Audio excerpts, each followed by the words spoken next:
ദൈവമേ അങ്ങ് ആകാശത്തിലെ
കരുണയും കൃപയുടെയും വരവ് സംഭവിച്ചു കഴിഞ്ഞിരിക്കുന്നു. ആ ബോധ്യത്തോടുകൂടി നമുക്ക് ശബ്ദമുയർത്തി പാടാം.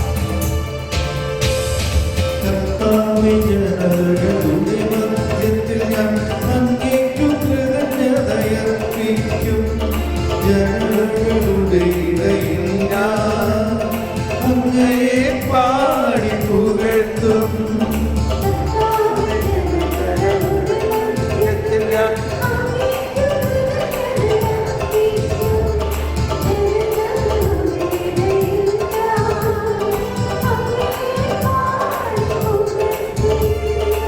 അങ്ങയുടെ കാരുണ്യം ആകാശത്തോളം അങ്ങയുടെ വിശ്വസ്തത അങ്ങയുടെ കരുണ ആകാശത്തോളം ആകാശത്തിനുമേൽ ഉയർന്നു നിൽക്കണമേ. അങ്ങയുടെ മഹത്വം ഭൂമിയിൽ എങ്ങും നിറയട്ടെ. എല്ലാവരും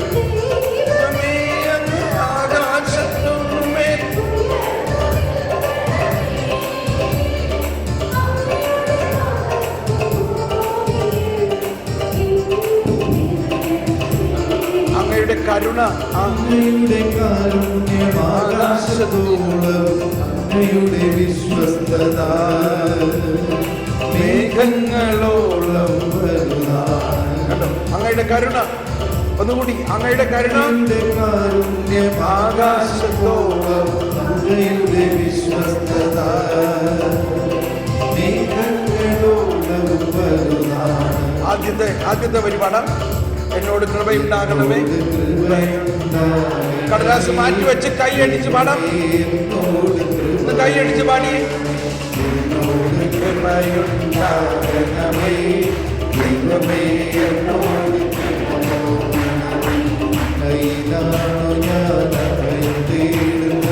വിനാശത്തിന്റെ കൊടുങ്കാറ്റ്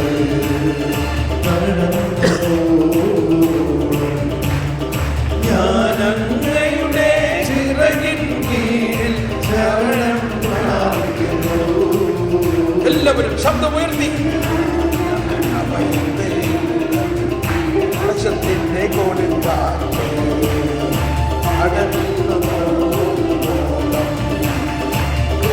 അങ്ങയുടെ ചിറകിൻ കീഴിൽ അഭയം. രണ്ട് കരങ്ങൾ ഉയർത്തി അടിച്ചുകൊണ്ട് ദൈവമേ എന്നോട്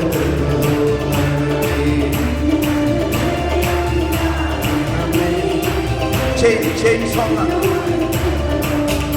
ഈ കർത്താവ് നമ്മുടെ കൂടെ ഉണ്ടോ? ഈ കരുണ ആകാശത്തോളം വലുതായ ആ കാരുണ്യവാനായ കർത്താവിനെ കുറിച്ച് സങ്കീർത്തനം പാടിയെങ്കിലും ആ കർത്താവ് ഈശോ മിശിഹായിലൂടെ ഇന്ന് നമ്മളിൽ വസിക്കുന്നുവോ? ഇതാണ് വിശ്വസിക്കേണ്ടത്. ആ വിശ്വാസത്തിൽ നമുക്ക് ഈ ഗാനം അടുത്ത് പാടുമ്പോൾ നമ്മൾ വീണ്ടും പാടുന്നത് കൂടെയുണ്ട് കൂടെയുണ്ടെന്ന് പാടുമ്പോൾ ആരാ കൂടെ ഉള്ളത്? നമ്മളെ ശിക്ഷിക്കുന്ന ദൈവമാണോ അതോ രക്ഷിക്കുന്ന ദൈവമാണോ? ആരാണ്? കരുണ നിറഞ്ഞ കർത്താവാണോ? എല്ലാവരും കൈയടിച്ച്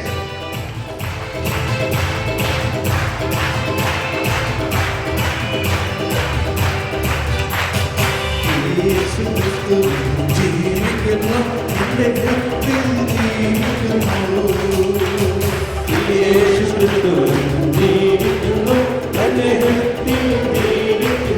എല്ലാവരും ആദരം തുറന്ന് യേശു ക്രിസ്തു ജീവിക്കുന്നു, എന്റെ ഹൃത്തിലും ജീവിക്കുന്നു. യേശു ക്രിസ്തു ജീവിക്കുന്നു, എന്റെ ഹൃത്തിലും ജീവിക്കുന്നു. ഇനി തന്നെ പിരിഞ്ഞൊരു ജീവിതമില്ലു, എല്ലാം എന്നെ ശുഭത്തെ. ഇനി തന്നെ പിരിഞ്ഞൊരു ജീവിതമില്ലു, എല്ലാം ഒന്ന് തുള്ളിച്ചാടിപ്പാടും. ഹല്ലേലൂയ, ജയം ഹല്ലേലൂയ, യേശു കർത്താവ് ജീവിക്കുന്നു. തുള്ളിച്ചാടി യേശു കർത്താവ് ജീവിക്കുന്നു. യേശു ക്രിസ്തു ജീവിക്കുന്നു, തിരുവോസ്തിയിൽ ജീവിക്കുന്നു. കാല് മാറ്റി വെച്ച് കാല് നീക്കി ആടിപ്പാടി സ്വയം ഭോജമയൽകിതൻ സീതനോട് നിത്യം വസിച്ചിടുവാൻ.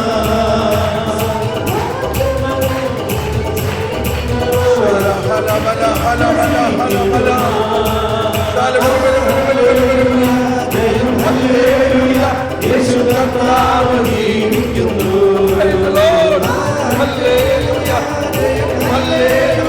യേശു കർത്താവ് ജീവിക്കുന്നു.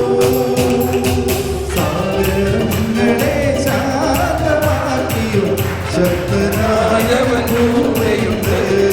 സാഗരങ്ങളെ ശാന്തമാക്കിയോ ശക്തനായവൻ കൂടെയുണ്ട്. സാഗരങ്ങളെ ശാന്തമാക്കിയോ ശക്തനായവൻ കൂടെയുണ്ട്.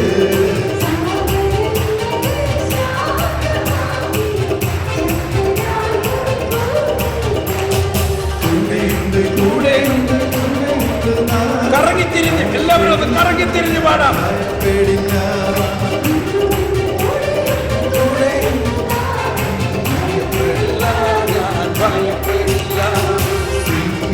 യാത്രയതിൽ മനമേ ഭയമൊന്നും വേണ്ടിനി.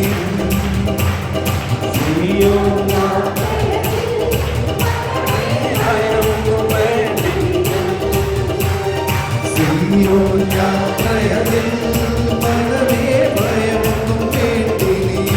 പുതിയ ജെറുസലേമിലേക്ക് പോവുകയാണ് നമ്മൾ. ദൈവരാജ്യമാണ് സിയോൻ. അബ്രഹാമിൻ ദൈവം, ഈസഹാക്കിൻ ദൈവം, യാക്കോബിൻ ദൈവം കൂടെയുള്ളതാ. ഇസ്ഹാക്കിൻ ദൈവം, യാക്കോബിൻ ദൈവം. സീയോൻ യാത്രയതിൽ മനമേ ഭയമൊന്നും വേണ്ടിനിയും. അക്കരയ്ക്കു യാത്ര ചെയ്യും സീയോൻ സഞ്ചാരി, ഓടങ്ങൾ കണ്ടു നീ ഭയപ്പെടില്ല. ഓളങ്ങൾ കണ്ടു നീ ഭയപ്പെടേണ്ട. അക്കരയ്ക്കു യാത്ര ചെയ്യും സീയോൻ സഞ്ചാരി, എല്ലാവരും കരമുയർത്തി കണ്ടു നീ ഭയപ്പെടില്ല.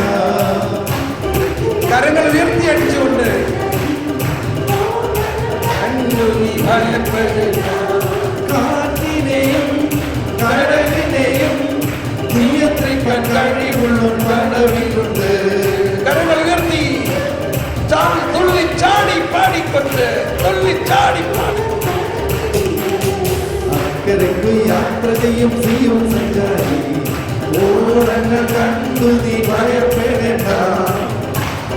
യാത്ര ചെയ്യും സിയോൻ സഞ്ചാരി, ഓളങ്ങൾ കണ്ടു നീ ഭയപ്പെടേണ്ട.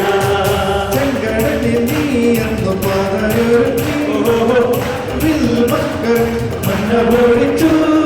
ഇരുളിൽ മേഘത്തണലായി, ഇരുളിൽ സ്നേഹനാളമായി, സീനായി മാമലമുകളിൽ നീ നീതി പ്രമാണങ്ങൾ പകർന്നീ.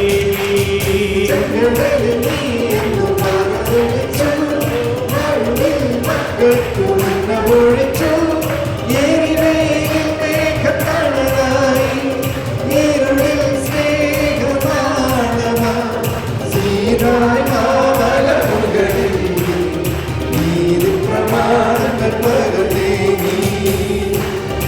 കരങ്ങൾ ഉയർത്തി, ശബ്ദമുയർത്തി, ആർഭാടം, ആഘോഷത്തോടെ, ശക്തിയോടെ, സന്തോഷത്തോടെ. ആകാശത്തെങ്ങും തേടേണ്ട നീ, താഴെ ഭൂമി തേടേണ്ട നീ.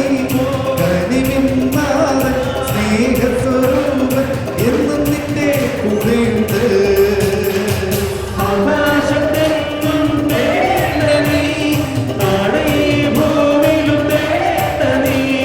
കനിവിന്നാഥൻ സ്നേഹസ്വരൂപൻ എന്നും നിന്നെ കൂടെയുണ്ട്.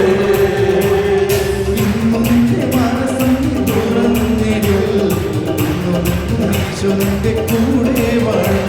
ഹല്ലേലൂയ.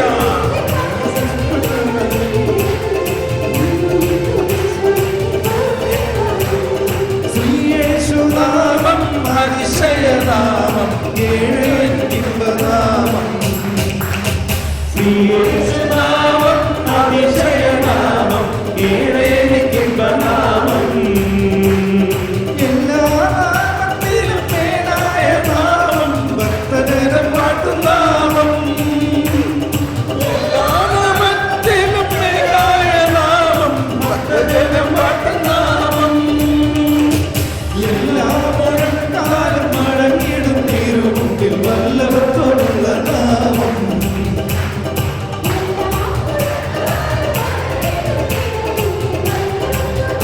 ഹല്ലേലൂയ. ഹല്ലേലൂയ.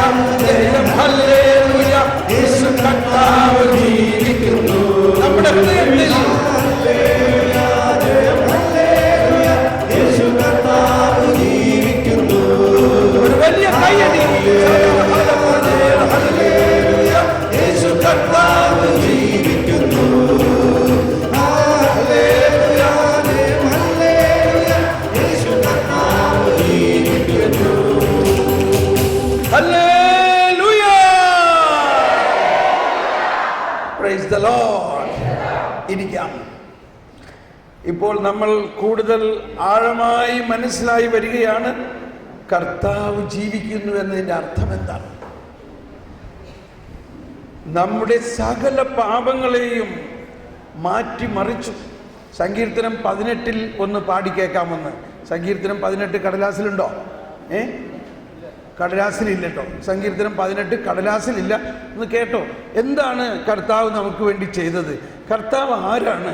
കർത്താവ് എന്തെല്ലാം നമുക്ക് വേണ്ടി ചെയ്തു? ആ സങ്കീർത്തനം 18 ആദ്യത്തെ 2 വരി കേൾക്കാം. എന്റെ ശക്തിയുടെ ഉറവിടമേ, ഞാൻ അങ്ങയെ സ്നേഹിക്കുന്നു, ഞാൻ അങ്ങയെ സ്നേഹിക്കുന്നു. ഞാൻ എൻ്റെ രക്ഷാശിലയും കോട്ടയും വിമോചകനും, എനിക്ക് ജീവവും എനിക്ക് അഭയം തരുന്ന പാറയും, എൻ്റെ പൂജയും രക്ഷാശിലയും അഭയകേന്ദ്രവും. കർത്താവേ ശക്തിയുടെ ഉറവിടമേ, ഞാൻ അങ്ങയെ സ്നേഹിക്കുന്നു. കണ്ടോ, കർത്താവ് ആരാണ്? ഇതിൽ തുടർന്ന് നമ്മൾ പാടുന്നുണ്ട്. ഈ 2 കാര്യമാണ്. ഒന്ന്, എന്താണ് തിന്മയും തിന്മ കൊണ്ടുവരുന്ന നശ്വരമായ എർത്തിലി മണ്ണിൻ്റെതായ സ്വഭാവവും. മറ്റൊന്ന്, നന്മയും ആ നന്മ കൊണ്ടുവരുന്ന ദൈവപിതാവിൻ്റെ വാത്സല്യവും. ആ പിതാവിൻ്റെ വാത്സല്യത്തെക്കുറിച്ച് ഇവിടെ പറയുന്നത് എത്രാമത്തെ വചനമാണ്? 35 18 35 പറയുകയാണ്,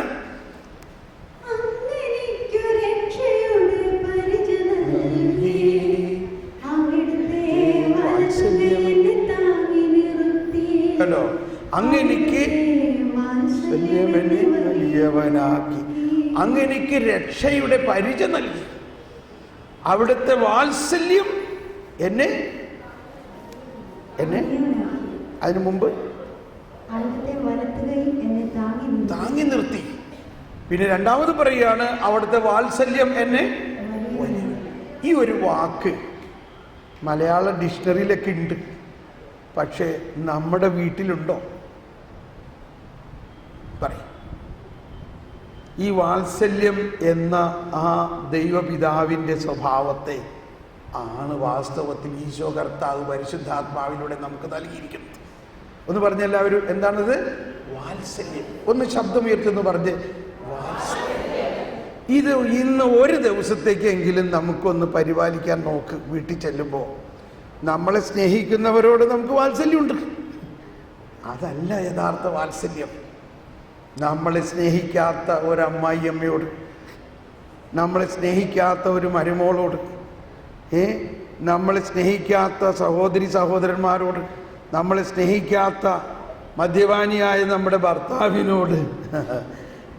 ഇപ്പം ആരോ പറയണ്ട്, അത് നടക്കണ കാര്യമൊന്നുമല്ല ബ്രദറെ. വല്ല നടക്കണ കാര്യമുണ്ടെങ്കിൽ പറയും. വേറൊരു ഭാഷ നമ്മൾ പറയാറുള്ളത് എന്താ? അതെ, പള്ളി പറഞ്ഞാൽ മതി. പറയാറില്ലേ? അതെ, പള്ളി പറഞ്ഞാൽ മതി. എന്താ അതിൻ്റെ അർത്ഥം? ഈ പള്ളി പറയണ കാര്യമൊന്നും നടക്കണ കാര്യമല്ല. അതാണ് ഇനി മാറ്റേണ്ടത് നമുക്ക്. ഒന്നുകൂടി പാടിയേ.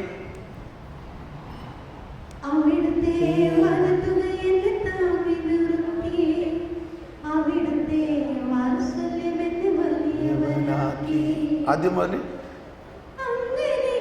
രക്ഷയുടെ പരിച നൽകി, വാത്സല്യമെന്നെ നിർത്തി, വാത്സല്യമെന്നെ വലിയവനാക്കി. അപ്പൊ ഇതാണ് ദൈവം. വാത്സല്യം മാത്രമാണ് ദൈവം.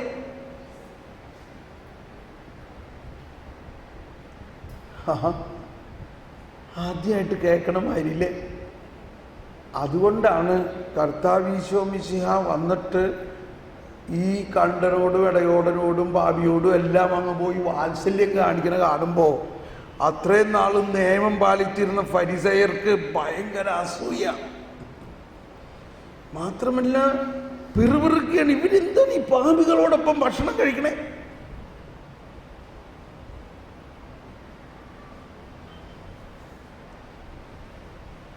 ഇനി എന്താണ് പാപം എന്ന് പറഞ്ഞാൽ? ഈ സങ്കീർത്തനത്തിൽ പറയുകയാണ്, പാപം എന്ന് പറഞ്ഞാൽ പൊടിയാണത്, വെറും പൊടിയാണ്. എന്താണ് ആ സങ്കീർത്തനത്തിൽ? കാറ്റിൽ പറത്തുന്ന പൊടിച്ചു, തെരുവിലെ ചെളി പോലെ കോരിക്കളഞ്ഞു. അതാണ് കുമ്പസാരത്തിൽ ഇപ്പൊ നടക്കണേ. ഇപ്പൊ നടന്നുകൊണ്ടിരിക്കുകയാണ്, എല്ലായിടത്തും പൊടിച്ചുകൊണ്ടിരിക്കുകയാണ്. എന്താണ് പൊടിച്ചുകൊണ്ടിരിക്കണേ? കാറ്റിൽ പറത്തുന്ന ധൂളി പോലെ ഞാനവയെ പൊടിച്ചു, കാറ്റിലെ കളഞ്ഞു. ഇങ്ങനെയൊക്കെ ഇത് നമ്മുടെ ബൈബിളിൽ എഴുതിയേക്കണാണോ? അതാ നമ്മുടെ ബൈബിളിൽ എഴുതിയേക്കണതാ എന്ന് പറഞ്ഞ ഒന്നുകൂടി. പരത്തുന്ന ധൂളി പോലെ ഞാനവയെ പൊടിച്ചു, തെരുവിലെ ചെളി പോലെ കോരിക്കളഞ്ഞു. ഇതാണ് മറുവശം. എന്നാൽ കർത്താവിൻ്റെ കരുണ അങ്ങനെ കോരിക്കളയാൻ പറ്റുമോ? അങ്ങനെ പൊടി പോലെ പടത്താൻ പറ്റുമോ? ഇല്ല. അത് അനന്തമാണ്, അനന്തമാണ്, അത് അനശ്വരമാണ്. അത് നമ്മളെ സ്വർഗീയമായ ആനന്ദം നൽകുന്നതാണ്. അതാണ് വാത്സല്യം. അപ്പം ഈ രണ്ട് വാക്ക് അല്ലെങ്കിൽ ഒരു വാക്ക്, വാത്സല്യത്തെ ഒന്ന് മുറുക്കെ പിടിക്കുക. ദൈവം വാത്സല്യമുള്ള ഒരു പിതാവുമാണ്, മാതാവുമാണ്. ദൈവത്തിൻ്റെ കരുണ എന്നത് അമ്മയും അപ്പൻ്റെയും ഒപ്പമുള്ള സ്നേഹമാണ്. ഓക്കെ, നമ്മൾ ഉടനെ തന്നെ വിശുദ്ധ കുർബാന അർപ്പണത്തിലേക്ക് പ്രവേശിക്കാൻ പോവുകയാണ്. കുമ്പസാരം നടന്നുകൊണ്ടിരിക്കും, കുർബാനയും നടന്നുകൊണ്ടിരിക്കും. നമ്മൾക്ക് 5 ദിവസം പകല് മാത്രമേ ഉള്ളൂ. സാധാരണ ഈ ധ്യാനം 5, 6, 7 ദിവസത്തെ രാത്രിയും പകലുമുള്ള ധ്യാനമാണ്. അതുകൊണ്ട് ഞാൻ പല ക്ലാസ്സുകളും ഇങ്ങനെ കുറച്ചാണ് പറഞ്ഞു പോകുന്നത്. പക്ഷെ തീർച്ചയായിട്ടും നിങ്ങൾ വീട്ടിൽ ചെന്ന് പറയുന്ന ഹോംവർക്കുകളൊക്കെ ചെയ്ത് കഴിയുമ്പോൾ നമ്മൾ വീട്ടുകാരല്ലേ, നമ്മൾ വീട്ടിൽ താമസിച്ച് ജീവിക്കേണ്ട ആൾക്കാരല്ലേ ഇല്ലേ? പണ്ടെല്ലാം അല്ലെങ്കിൽ നമ്മൾ കൊവേന്തകളിലും പള്ളികളിലും അല്ലെങ്കിൽ ധ്യാന കേന്ദ്രങ്ങളിലും എല്ലാം 5 ദിവസം അങ്ങ് മുഴുവനും താമസിച്ച് ധ്യാനിക്കുന്നത് നല്ലതാണ്. പക്ഷെ മറ്റൊന്ന്, നമ്മുടെ ജീവിതത്തിൻ്റെ പരിവരുത്ത യാഥാർത്ഥ്യത്തിൻ്റെ മധ്യത്തിൽ ധ്യാനിക്കുന്നതും ആവശ്യമാണ്. കാരണം എങ്ങനെയാണ് ധ്യാനം കഴിഞ്ഞിട്ട് ധ്യാന ജീവിതം കുടുംബത്തിൽ ജീവിക്കേണ്ടതെന്ന് കൂടിയുള്ള ഒരു ആശയമാണത്. അതുകൊണ്ടാണ് ഈ ഹോംവർക്കുകളൊക്കെ തരുന്നത്. നിങ്ങൾ ഇത് മുന്നോട്ട് പോവുകയാണെങ്കിൽ നിങ്ങളുടെ ജീവിതത്തിലും അതോടൊപ്പം ശുശ്രൂഷ മേഖലയിൽ വളരെ വലിയ വിജയം ഉണ്ടാകും. Praise the Lord. അപ്പോൾ നമ്മളിപ്പോൾ ചിന്തിച്ചു കൊണ്ടിരിക്കുന്നത് വാസ്തവത്തിൽ ആ കരുണാസമ്പന്നനായ കർത്താവിനെ കുറിച്ചാണ്. ഇതിനു വേണ്ടിയുള്ള ഒരുക്കമായിരുന്നു പഴയ നിയമമെങ്കിൽ, ആ പഴയ നിയമത്തിൽ ഒരുക്കിയത്, പഴയ നിയമത്തിൽ കരുണയെക്കുറിച്ച് പാടിയത്, കരുണയെക്കുറിച്ച് വാത്സല്യത്തെക്കുറിച്ച് പറഞ്ഞത് ഒന്നും അന്ന് ആർക്കും ലഭിച്ചിട്ടില്ല. പഴയ നിയമത്തിൽ അതിനെക്കുറിച്ചുള്ള പ്രവചനങ്ങളായിരുന്നു. ആ പ്രവചനങ്ങൾ അനുസരിച്ചുള്ള പൂർത്തീകരണം ആണ് എവിടെ സംഭവിച്ചത്? പുതിയ നിയമത്തിൽ സംഭവിച്ചത്. അതുകൊണ്ട് എപ്പോഴും ബൈബിൾ എടുക്കുമ്പോൾ പെട്ടെന്ന് ഈ ഒരു കാര്യം നമ്മൾ മനസ്സിലാക്കണം. പഴയ നിയമവും പുതിയ നിയമവും തമ്മിലുള്ള വ്യത്യാസം. നമ്മുടെ സുറിയാനി കുർബാനയിൽ റാസാക്രമം എന്ന ഒരു അത്യാഘോഷകരമായ ഒരു കുർബാനയുണ്ട്. നമ്മളിവിടെ അധികം അത് ഇപ്പോൾ ഉള്ള കുർബാന തന്നെ നമുക്ക് മുഴുവൻ പ്രാർത്ഥിക്കാൻ സമയമില്ല ഇല്ലേ? അപ്പോൾ പിന്നെ റാസയെക്കുറിച്ച് പറഞ്ഞിട്ട് കാര്യമില്ല. എങ്കിലും വല്ല സാധാരണ മരിച്ചവരുടെ കുർബാന എന്നാ പറയാൻ ഇല്ലേ? ആരെങ്കിലുമൊക്കെ മരിക്കുമ്പോൾ നമ്മൾ റാസ ചെല്ലാറുണ്ട്. പക്ഷേ അത് മരിക്കുമ്പോൾ ചെല്ലണ ഒരു കുർബാനയല്ല. അതാണ് ഏറ്റവും ആഘോഷകരമായ സുറിയാനി കുർബാന. അപ്പം അതിൽ പൗലോസ്ലീഹയുടെ ലേഖനം വായിക്കുന്നതിന് മുമ്പ് ആ ലേഖനത്തിനെ കുറിച്ചുള്ള വ്യാഖ്യാനം ഗീതമുണ്ട്. അതിൽ പറയുന്ന ഒരു ശകലം നമ്മളൊന്ന് പാടാൻ പോവുകയാണ്. നിഴലാം നിയമം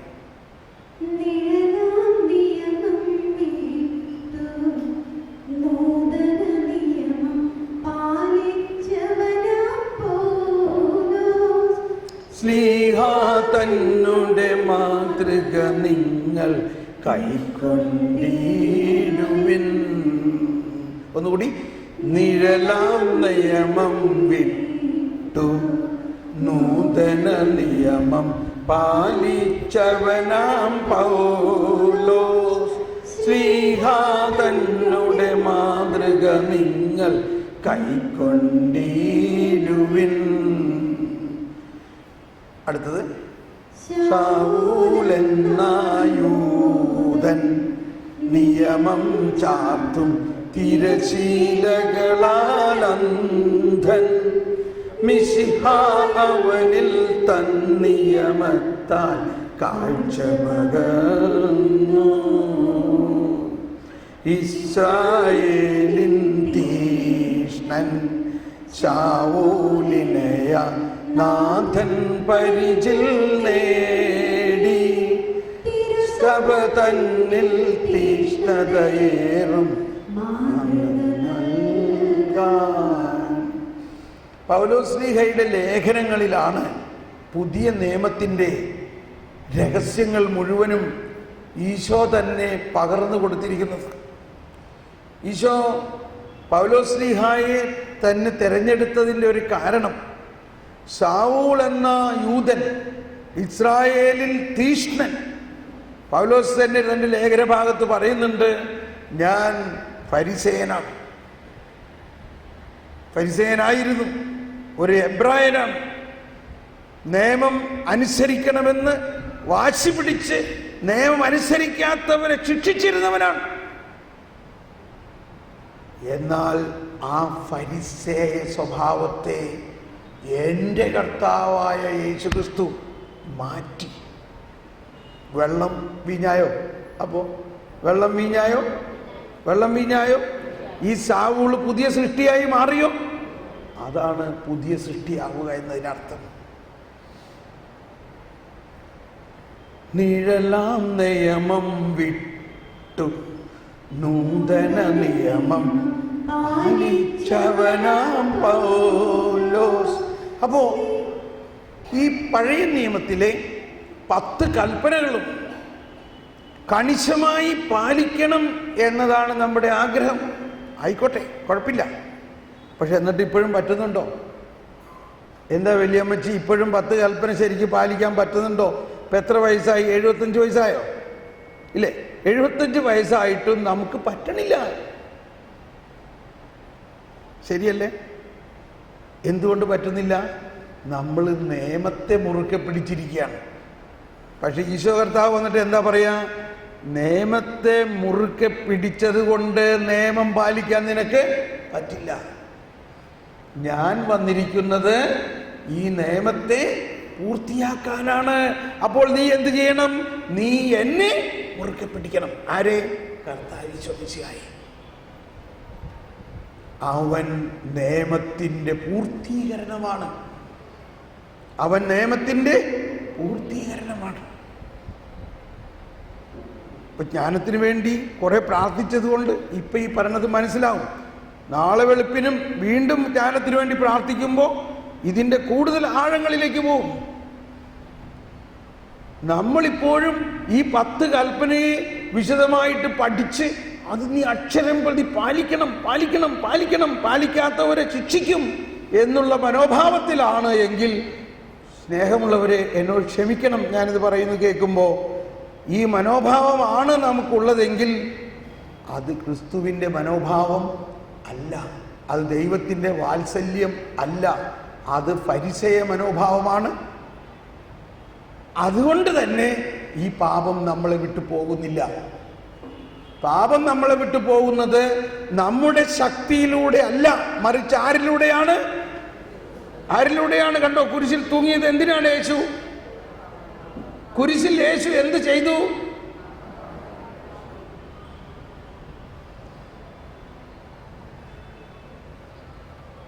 നമ്മൾ ഈ വരദാനങ്ങളും കാറ്റഗീസും എല്ലാം പഠിപ്പിക്കുന്നതിൻ്റെ ഉദ്ദേശം എന്താണ്? മനുഷ്യൻ നിത്യജീവനെക്കുറിച്ച് അറിയണം. എന്താണ് നിത്യജീവൻ? കൽപ്പനകളെക്കുറിച്ച് അറിയുന്നതാണോ നിത്യജീവൻ? ഇന്നലെ നമ്മൾ പഠിച്ചു. എന്താണ് നിത്യജീവൻ? ഏകസത്യദൈവമായ വാത്സല്യം നിറഞ്ഞ ആ പിതാവിനെ കുറിച്ചും അവിടുന്ന് അയച്ച കരുണാസമ്പന്നനായ യേശുവിനെ കുറിച്ചും അറിയുക എന്നതാണ് നിത്യജീവൻ.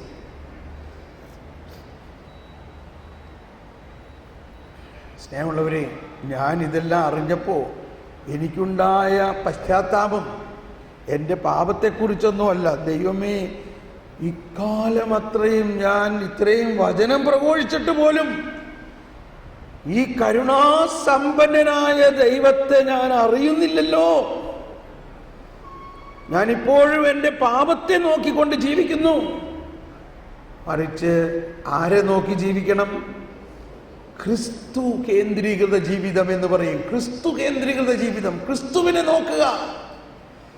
നമ്മൾ ഈ കൊന്ത നമസ്കാരം ചെയ്യുന്നതിലെല്ലാം എന്താ നോക്കേണ്ടത്? നമുക്ക് ഇത്ര നമസ്കരിച്ചു കഴിഞ്ഞാൽ ഇന്നത് കിട്ടുമെന്ന് നോക്കിയിട്ടല്ല. ഇത്ര നൊവേന ചൊല്ലിക്കഴിഞ്ഞാൽ നമുക്ക് വിസ കിട്ടും, ജോലി കിട്ടും, സ്ഥലം കിട്ടും, പൈസ കിട്ടും എന്ന് നോക്കണം. അതിന് പകരം ഈ കൊന്ത നമസ്കാരത്തിലെല്ലാം യേശു ജീവിതമാണ് അവിടെ നമ്മൾ ചിന്തിക്കുന്നത്. ആരെയാണ് ചിന്തിക്കുന്നത്? മുഴുവനും യേശുവിൻ്റെ ജനനം, മനുഷ്യാവതാരം, യേശുവിൻ്റെ ജീവിതം, യേശുവിൻ്റെ പീഡാസഹനം, യേശുവിൻ്റെ സ്വർഗ്ഗാരോഹണം. ഇത് യേശുവിനെ കുറിച്ചുള്ള അറിവാണ്. ആ യേശുവിനെ കുറിച്ചുള്ള അറിവ് നമ്മളിൽ നിറയുമ്പോൾ പ്രകാശം നമ്മളിൽ വന്നു. പ്രകാശം വരുമ്പോൾ എന്ത് സംഭവിക്കും? അന്ധകാരം താനേ അകലും. അന്ധകാരത്തിനോട് നീ പോടാ, നീ പോടാ, നീ പോടാ എന്ന് പറഞ്ഞ അന്ധകാരം പോകുമോ? പക്ഷേ ഈ അന്ധകാരം നിറഞ്ഞിരിക്കുന്ന മുറിയിൽ ഒരു മെഴുകുതിരി കത്തിച്ചാൽ അന്ധകാരം പോയോ ഇല്ലയോ? പോയി.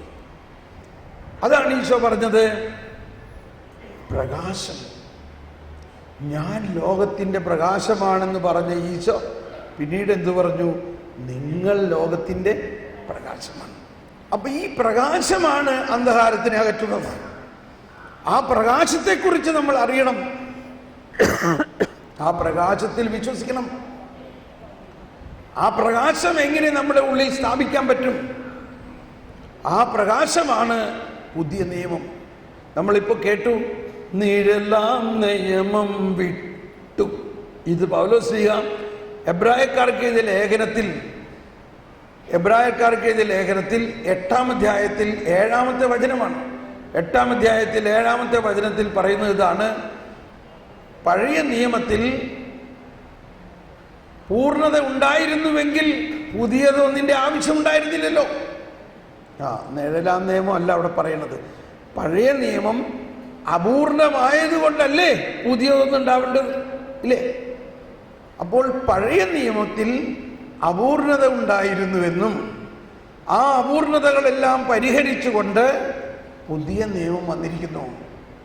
അതുകൊണ്ട് ഈ പുതിയ നിയമത്തെ തന്നെയാണ് നമ്മൾ ഈ വിശുദ്ധ കുർബാനയിൽ ഉടനീളം ചിന്തിക്കുന്നത്, ധ്യാനിക്കുന്നത് മുഴുവനും. അതുകൊണ്ടാണ്